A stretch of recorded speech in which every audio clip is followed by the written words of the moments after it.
And we're set. Hi, Jeannie. Hi, hello, Denise and everybody.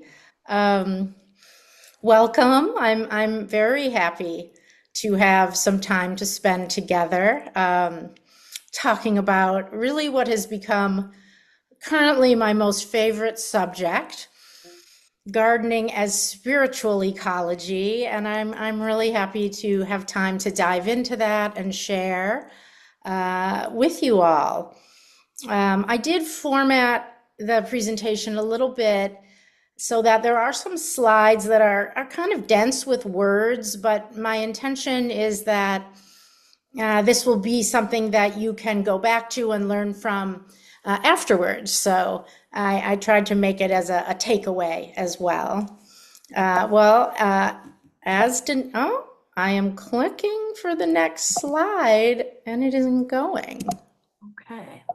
Hmm, Arrows? How about the arrows? yeah. Oh, there we Oh, there we go. go. Something made it work. We'll see when it's Awesome. time for the next slide. Yes, as Denise mentioned, I am a Winnetka native, so here's a little snapshot shot into my childhood. Um, my sister Hallie and I in the corner at Thanksgiving in our party dresses. My parents, Donna and Les Pinsoff, some of you may know them. My mom grew up in Winnetka as well. We had the same PE teacher at Hubbard Woods, so that's kind of funny. And my dad and I fishing. I have my parents to thank for ensuring that my childhood included a lot of time in nature. And I spent summers at Red Pine Camp for Girls in Minocqua, Wisconsin, and I'm forever a camper. I absolutely loved it there. The story goes that the first summer that I went to summer camp for a month, I was 10 years old, and I came home and I sat on my bed with my parents sobbing. And I said, I want to stay at camp. It's not right the way we live. TV and sidewalks and what's wrong with our world. So from a pretty young age, I was aware that I felt much happier in nature and that my nervous system, my perception system, I didn't quite understand the way that we were all living. It just didn't quite make sense to me. Um, and my parents didn't quite know what to do. I mean, they didn't really, I mean, that was 1978.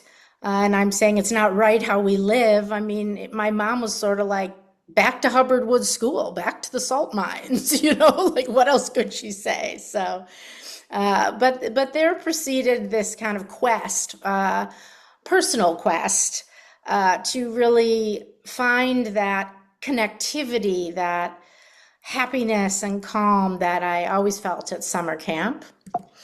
Well, let's see how I made that slide change. Somehow I did it. Hmm. The arrows, maybe? Funny, I tried the arrow and I tried. Ah, there we go. I figured Okay. it out.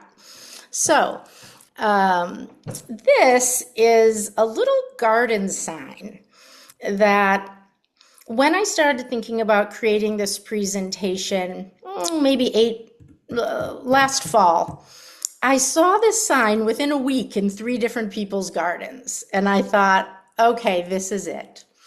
So I will read it. The kiss of the sun for pardon, the song of the birds for mirth. One is nearer God's heart in a garden than anywhere else on earth. And so this is the sentiment that we're going to be digging into today.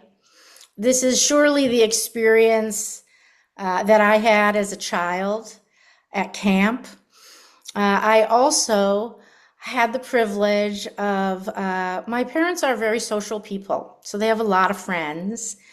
And there was another family, and I grew up kind of as part of their family. And they had a little vegetable garden on Sunview Lane in their backyard in Winnetka. And at this point, I think I was 8 or 9, and I just I was, we didn't even call it a play date then. I was playing at my friend's house, and we always spent a lot of time outside. In the backyard was a little creek and a willow tree and chimes in the tree, and it was so beautiful. And my memory is that I wandered into the vegetable garden. Somehow I was laying on my back with all the veggies around me. I reached up for a cucumber, took a bite. It was juicy, and I just had a moment where I felt very near God's heart. And I was such a little girl that I think it just registered deep in my psyche as this is where I want to be. I like this. And so that registered in there. And I definitely felt a profound connection to the wind and the trees, and a deep feeling of rightness. So that's when I realized a garden is a good place to pursue feeling good. So here are some more pictures. Pearl necklace is junior year at New Trier. That is my, senior photo. But then you can see the other two photos, things went a little askew. Of course, I met a boy from Kenilworth who basically said, oh no, this is all wrong. Let's go spend time in the forest preserves and hang out in nature and question authority, question everything. And in the bottom, you can see that's sort of by the end of senior year. I was angry, rebellious, very critical of my parents, what I perceived of Winnetka. When you're 18, you can really other and think you're better. People just care about money. And I was very, very critical.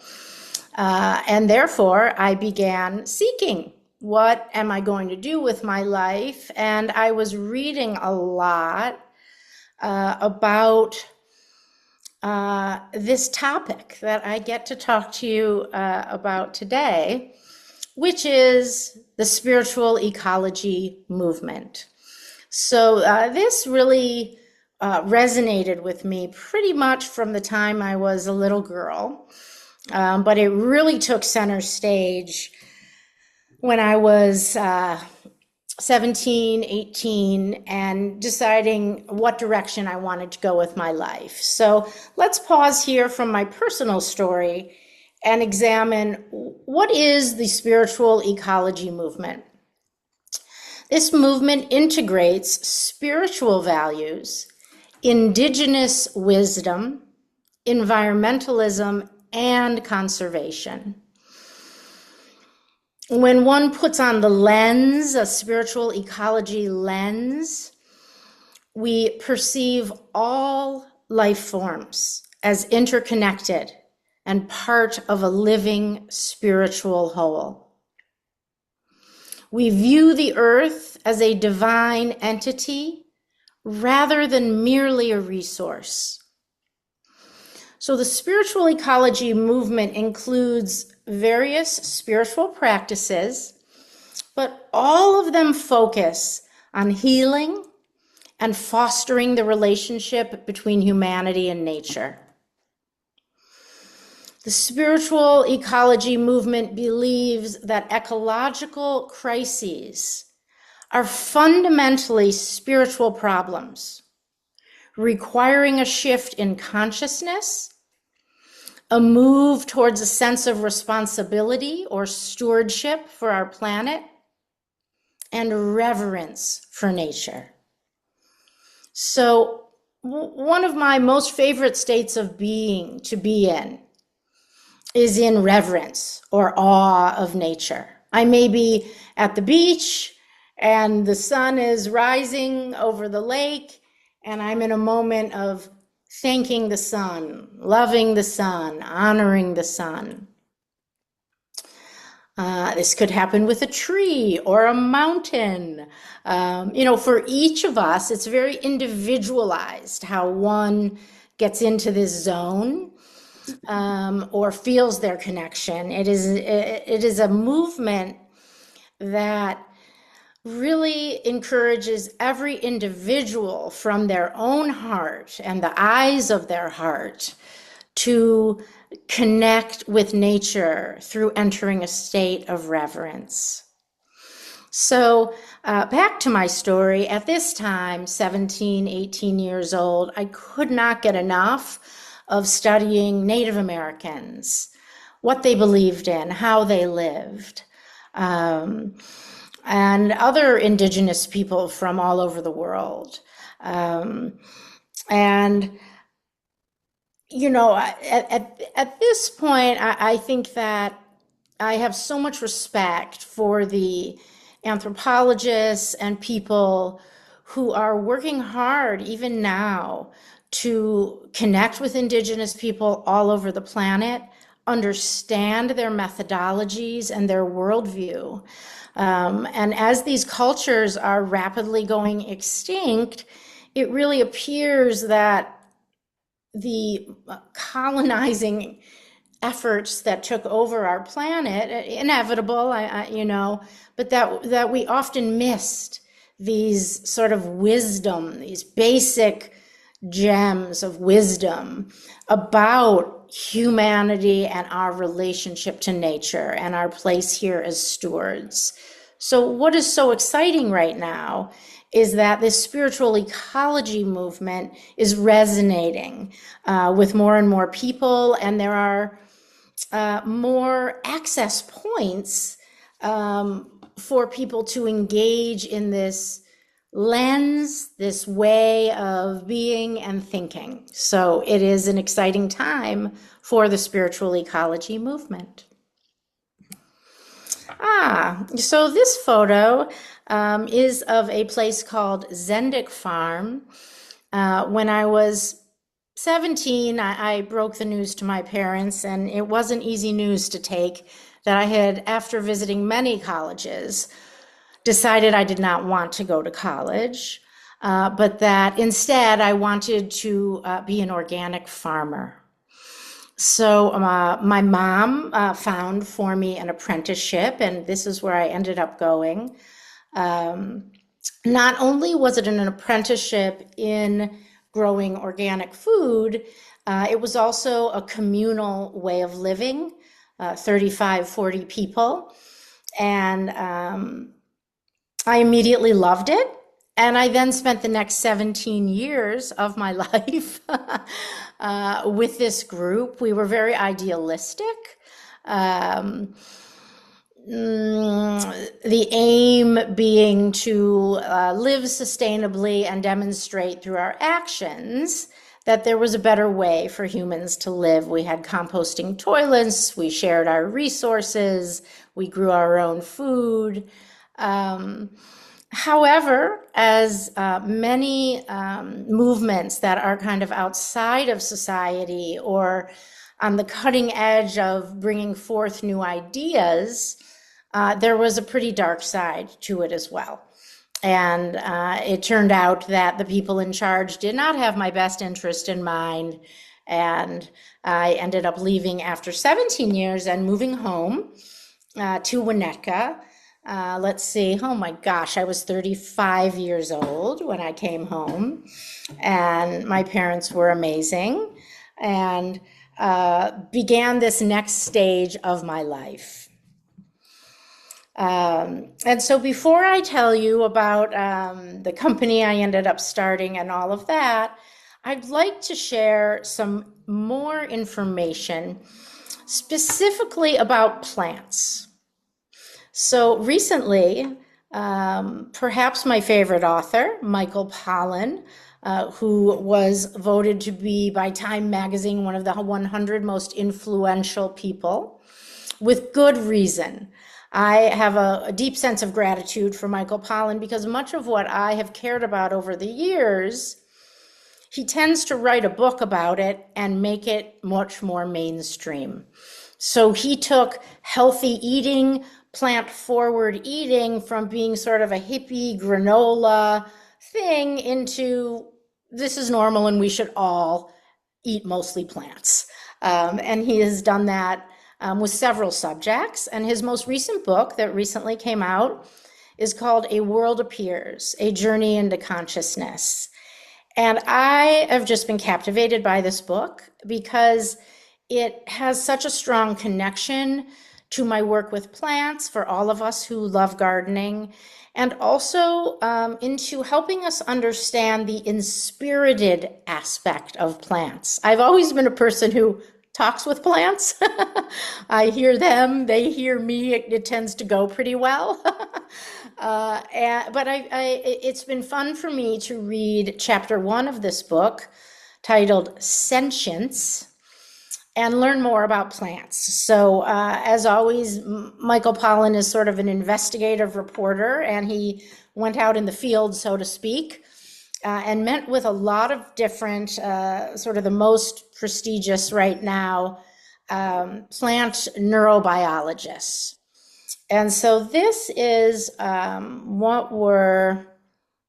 me just move something, what we're taking away and learning. Our own culture has been shaped by a conception of science that renders sentience in nature more or less invisible. This point of view has given us license to treat nature as an exploitable resource. We have lost our empathetic resonance with the larger universe. I love that summary. And yet, there is hope. There are ways to regain our empathetic resonance with the larger universe. Plants, it turns out, are effective, sentient, highly intelligent beings. They are awake and watchful, cognizant of their environment, with preferences, agency, and a viewpoint of their own. Here is a list with some of the amazing things that plants can do that we have not had front of mind. Plants can learn and form memories. They can predict changes in their environment and take appropriate steps. Plants can send and receive signals from other plants and alter their behavior in response to those signals. Related plants will cooperate and share, suggesting that they can recognize their own kin. How beautiful. And here's the takeaway that I absolutely love. Everything alive is sentient. Our kinship with all of the sentient others is an antidote to our loneliness. And here's the advice. We can draw on hunch, intuition, and imagination as legitimate tools to help us recognize sentience in other beings. So when I go back to these formative experiences in the backyard garden on Sunview Lane in Winnetka, I was attuned. I was having empathetic resonance with the universe. I was sensing the intelligence of the plants around me. Was it literal? Not exactly. It was a hunch. It was intuitive. It was on the wind. It was my imagination. And yet, it was real and legitimate. So it's so beautiful that nature is there, beckoning, inviting us to enter. There's data now about how important it is for our well-being to enter into a state of awe, to experience awe. Nature is readily available. Here I am yet again trying to make my screen change. I'm sorry.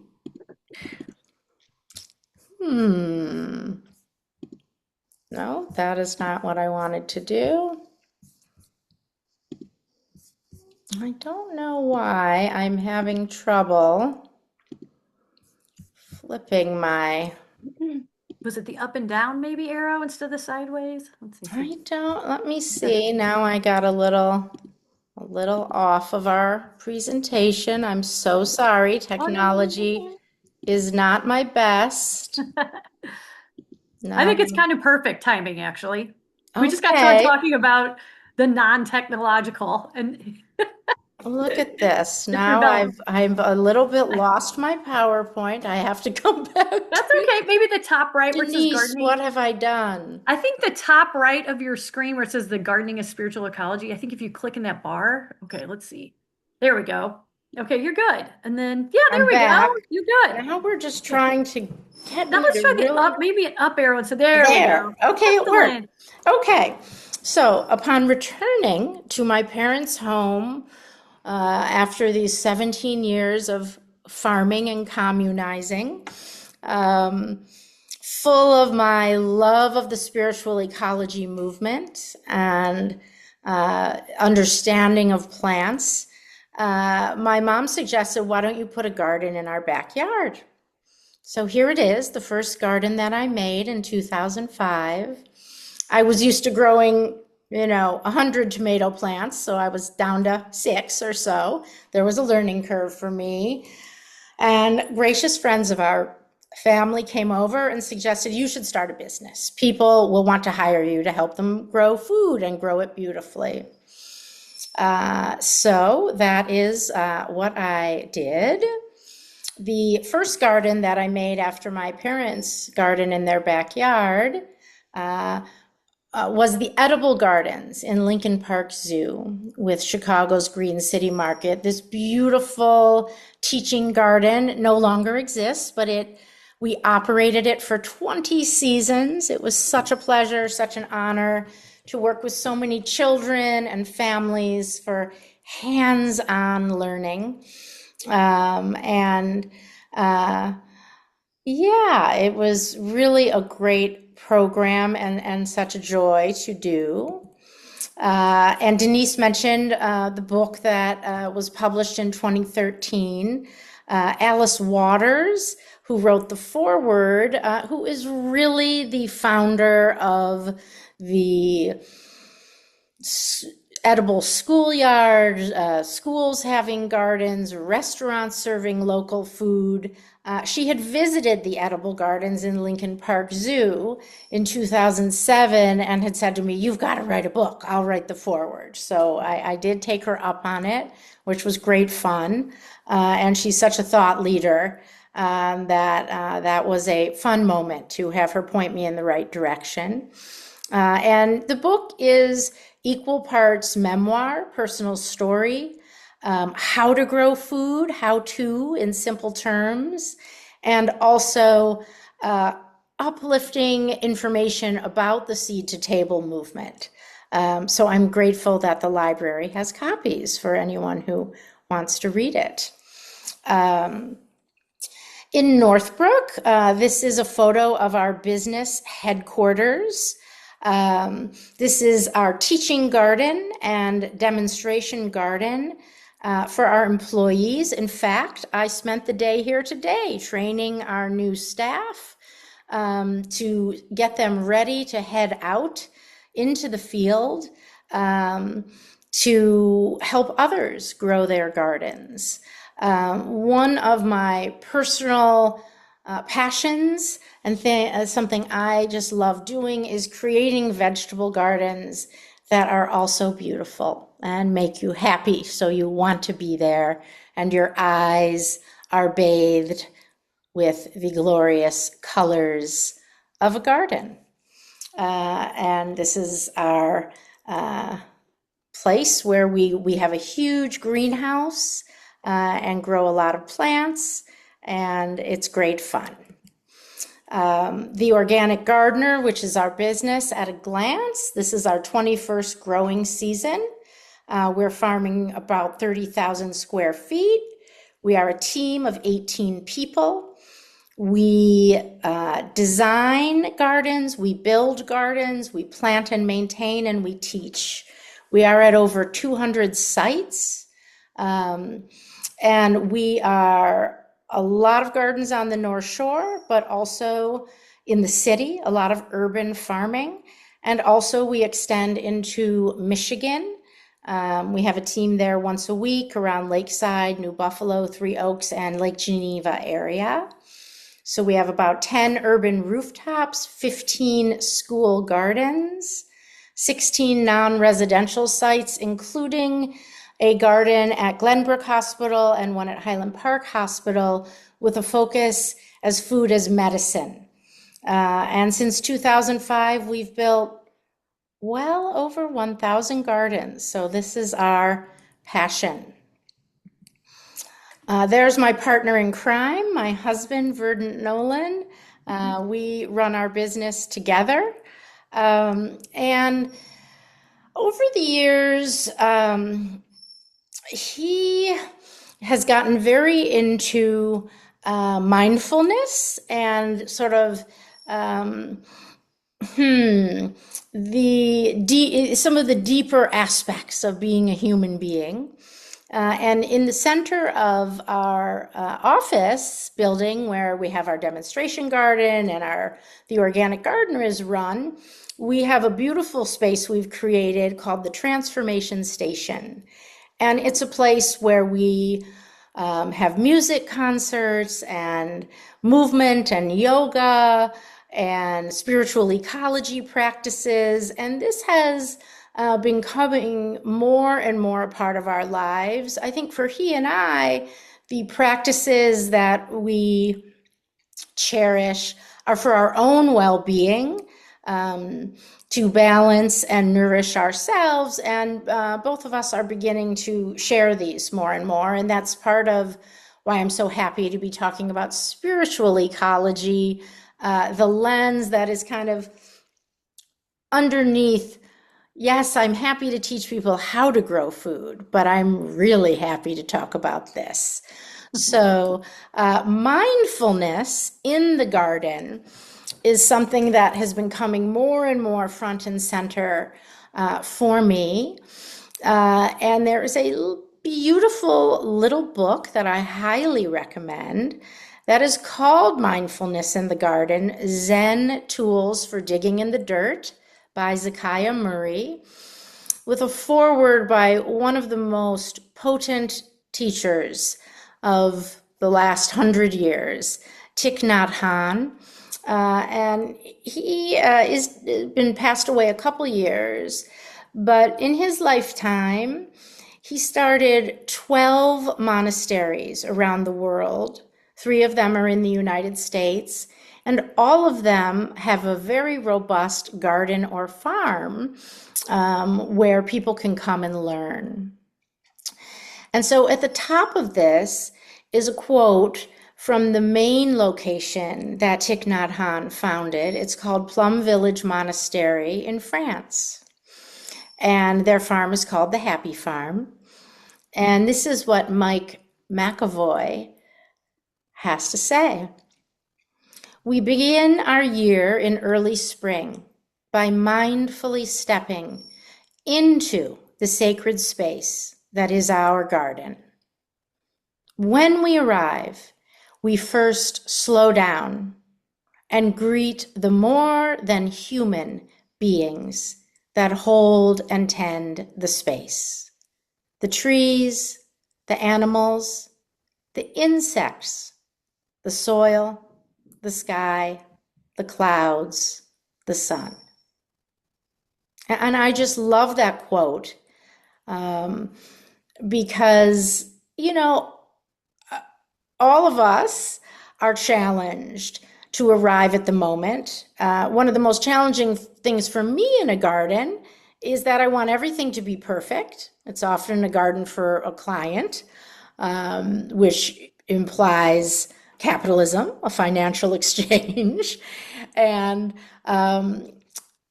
one thing I'm working very hard on in myself is allowing myself to slow down and bring to gardening what brought me there in the first place, the opportunity to arrive deeply in the present moment.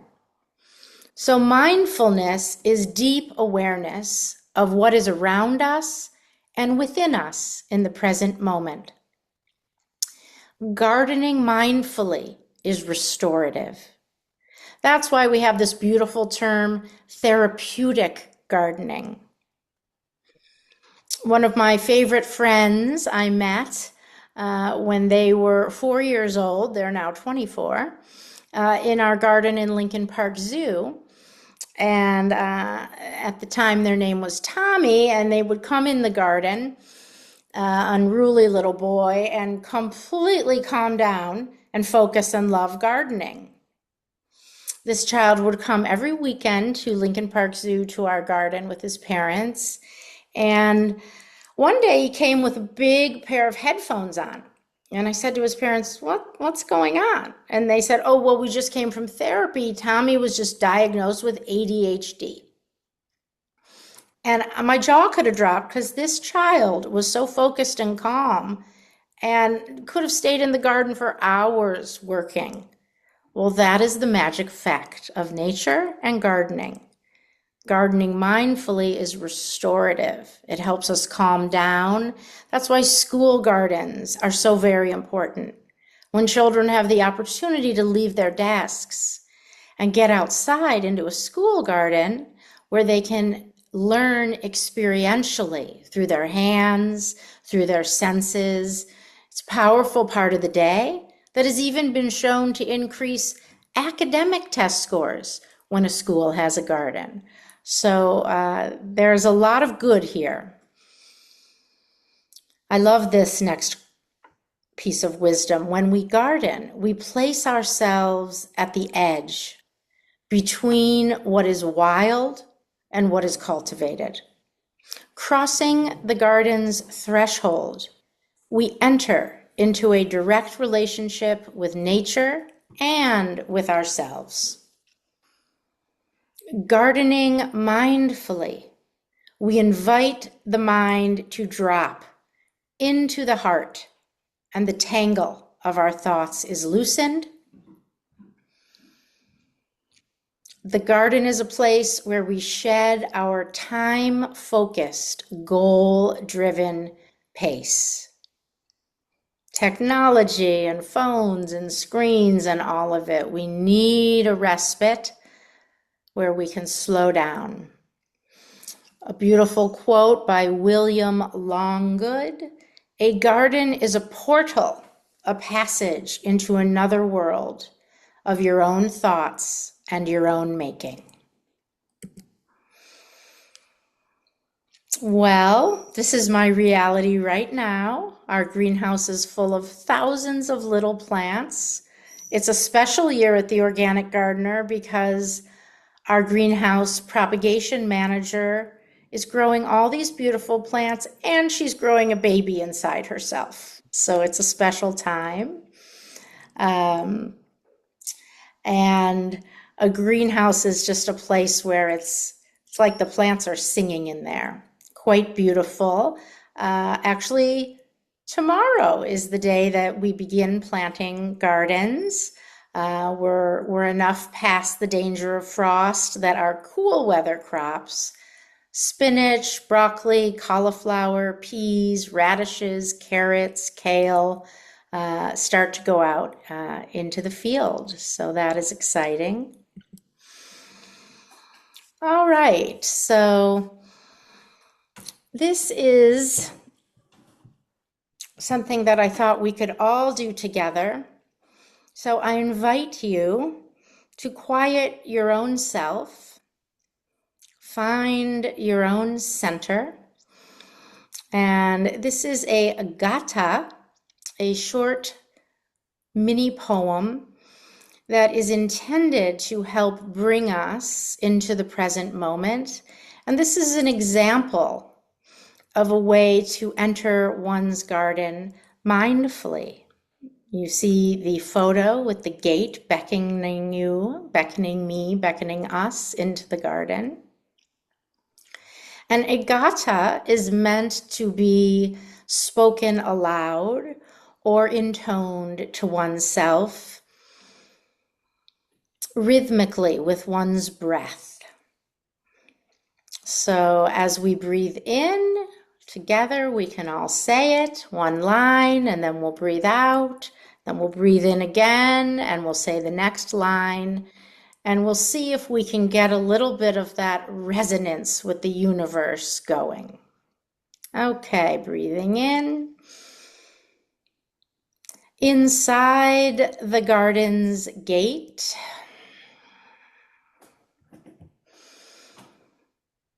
a sea of green surrounds me. In its embrace, I see the truth of oneness. You can write your own gatha. Sometimes I just riff along with myself. I get a little song going, singing with the plants. They're singing to me. I'm singing to them. It's a lovely, lovely experience. One of my favorite sayings, and we always emphasize this with our team members at the Organic Gardener and with anyone we garden with. When you plant, you grow. And that is intended sort of metaphorically. You grow food, but you also grow yourself. The garden is a great place to go with our most profound questions. A little story I love. I remember once I was giving a presentation, and a woman in the audience said, I want to share a story with you.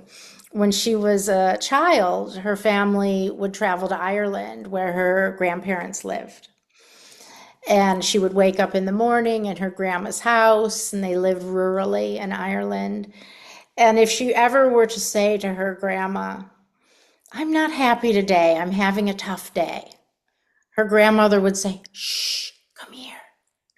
And they would go outside to the garden. And inevitably, after working with the soil and the plants, she always felt better. So our gardens and nature have so much to teach us. And I myself am growing and very excited to have the opportunity to talk about spiritual ecology. I am also in the beginning stages of a new offering in addition to the Organic Gardener.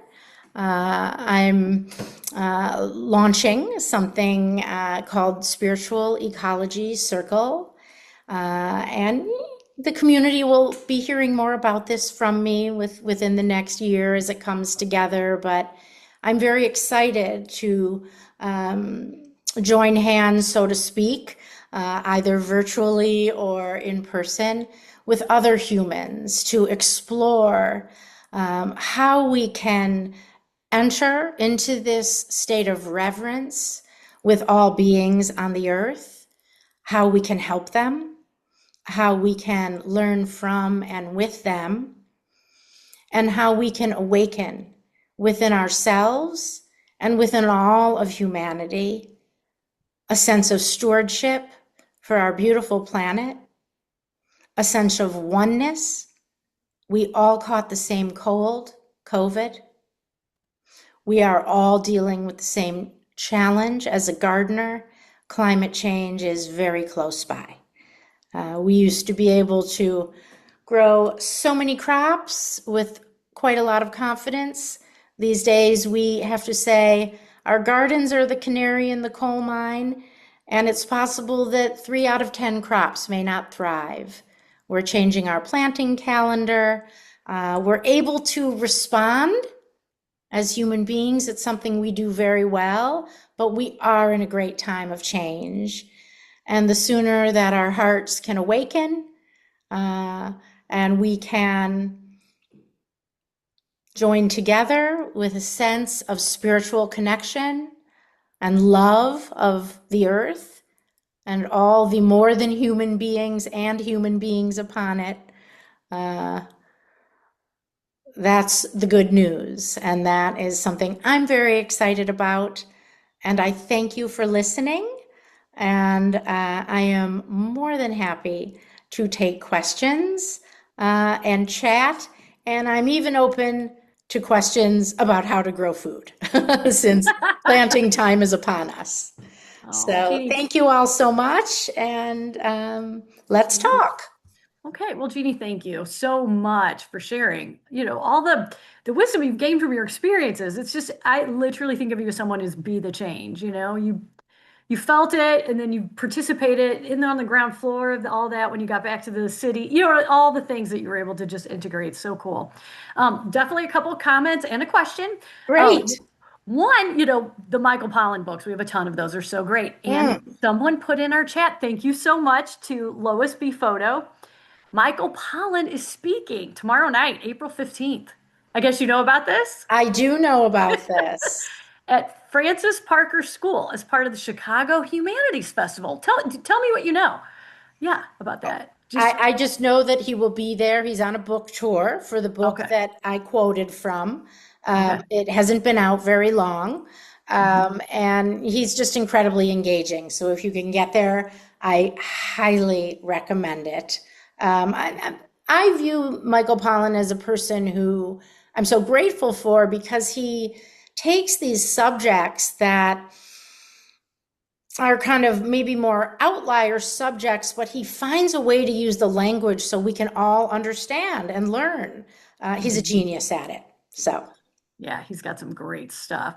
Um, from Beth, thank you for a wonderful and moving presentation. Got me motivated to seek more. And on that topic, one of our questions in the chat was, can you recommend a book on spiritual ecology? hmm. Well, I love the little book, the Mindful Gardening book. I think it is fabulous. Um, hmm. There are so many writers who are writing passionately about their connection to many aspects of nature, plants, trees. I don't think that I would point anyone towards a specific book. However, the organization that I'm have so much respect for, Go Green Wilmette, that then helped inspire so many of the other Go Green Winnetka and Northfield organizations, has a wonderful reading list.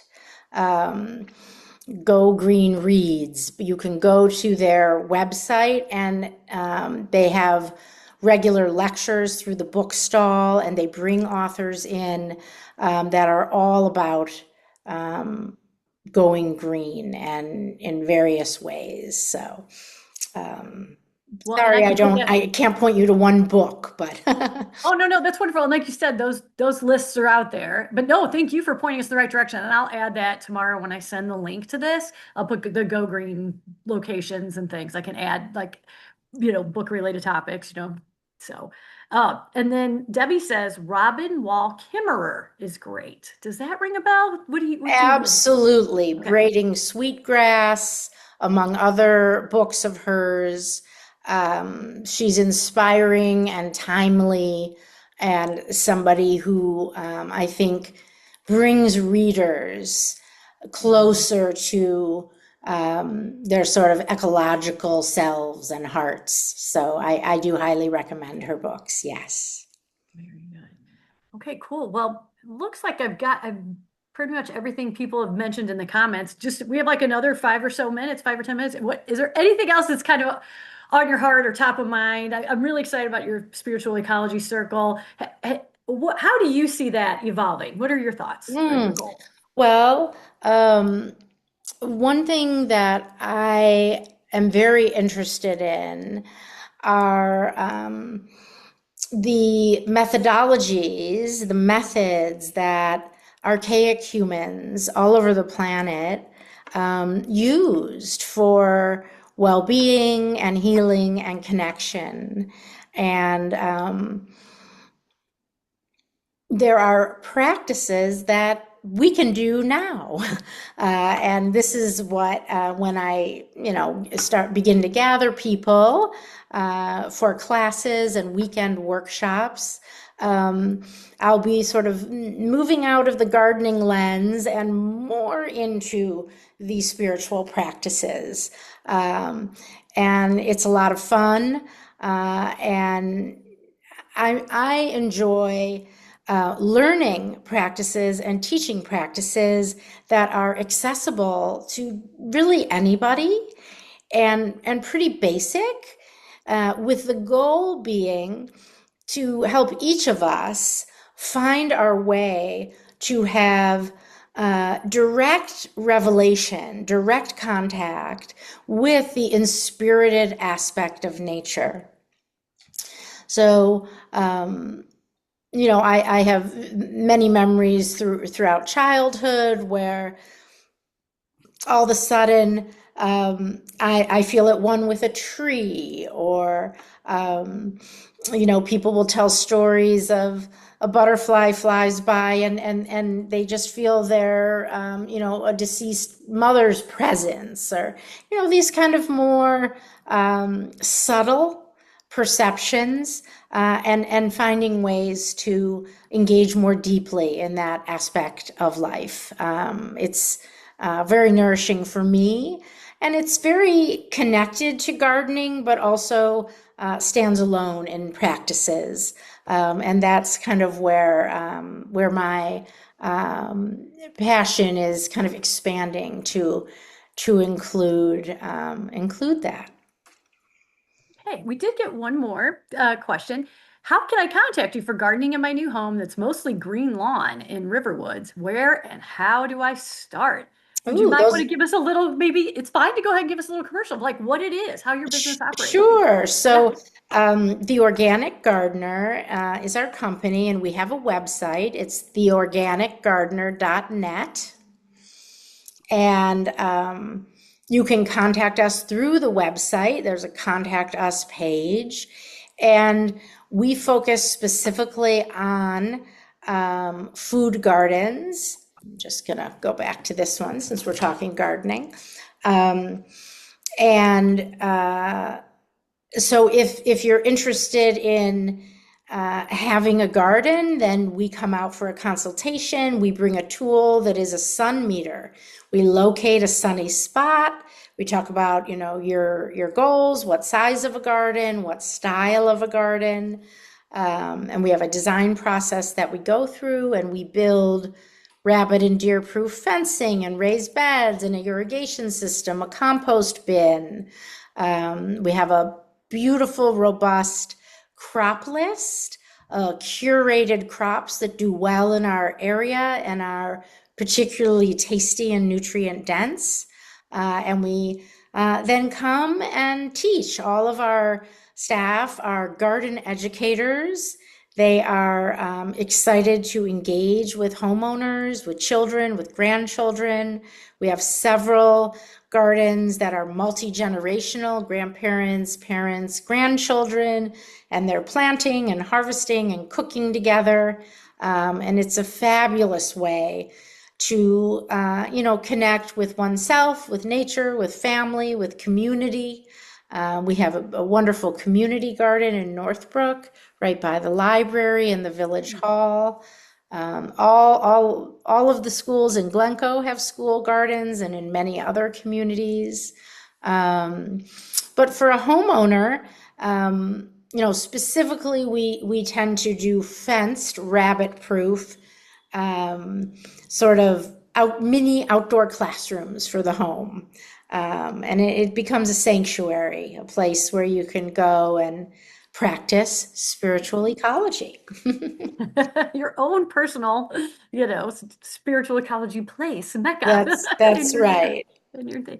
If I may just interject to our person on our attendee, is that when I was reading the book, I mean, there were so many amazing aspects of the book, but I would get so excited every time you get a new client, Jeannie, because I was like, what's she gonna do this time? Oh my goodness. Like, you just really connected you are not just making a garden for this person, you're connecting the homeowner and the person to nature and empowering them. Like so many of the great stories of like, the one guy just wanted to get in there and help and do everything. And then other people are more like step back. It was just so great to see that you really cater to what the homeowner really wants and needs from their garden. I thought that was a beautiful, part of Thank the you. book. Thanks Just for that, saying that, oh, it's so Denise. creative. And that's Yeah. basically, my husband Verdant and I, that is how we feel. The organic gardener exists to meet people at that sort of line where we can just get you over the threshold so you can get growing food, and we can make it easy enough that it can fit within your busy life. And you can come out and participate and learn as much as you want to. And that's up to you. We have people who we just give advice to and they do it all on their own. We have other families that we've been gardening with them for 20 years. We have people who were gardeners in their youth and are older folks now. And honestly, they come out and we talk a little and we hand them a beautiful harvest basket full of food and they love it. So Oh, wherever you're at, we'll meet you there and help you grow. oh man, no, it's awesome. Just one last little story from your book. I thought it was so cute. Like you let the kids write the names of the vegetables, like on the. Oh my, again. And I grew up with a garden as a child, and I mean, I thought I was my mom's helper. It's so empowering, just so Absolutely. empowering. It, So re- it anyway, really is. And, yeah. I think children who grow up exposed to having homegrown fruits and veggies, um, even studies show are more likely to enjoy eating fresh fruits and vegetables. But, go on to understand that having a garden, even if you live in the city and it's a few pots of herbs on your balcony, is a great way to enjoy being alive. Oh.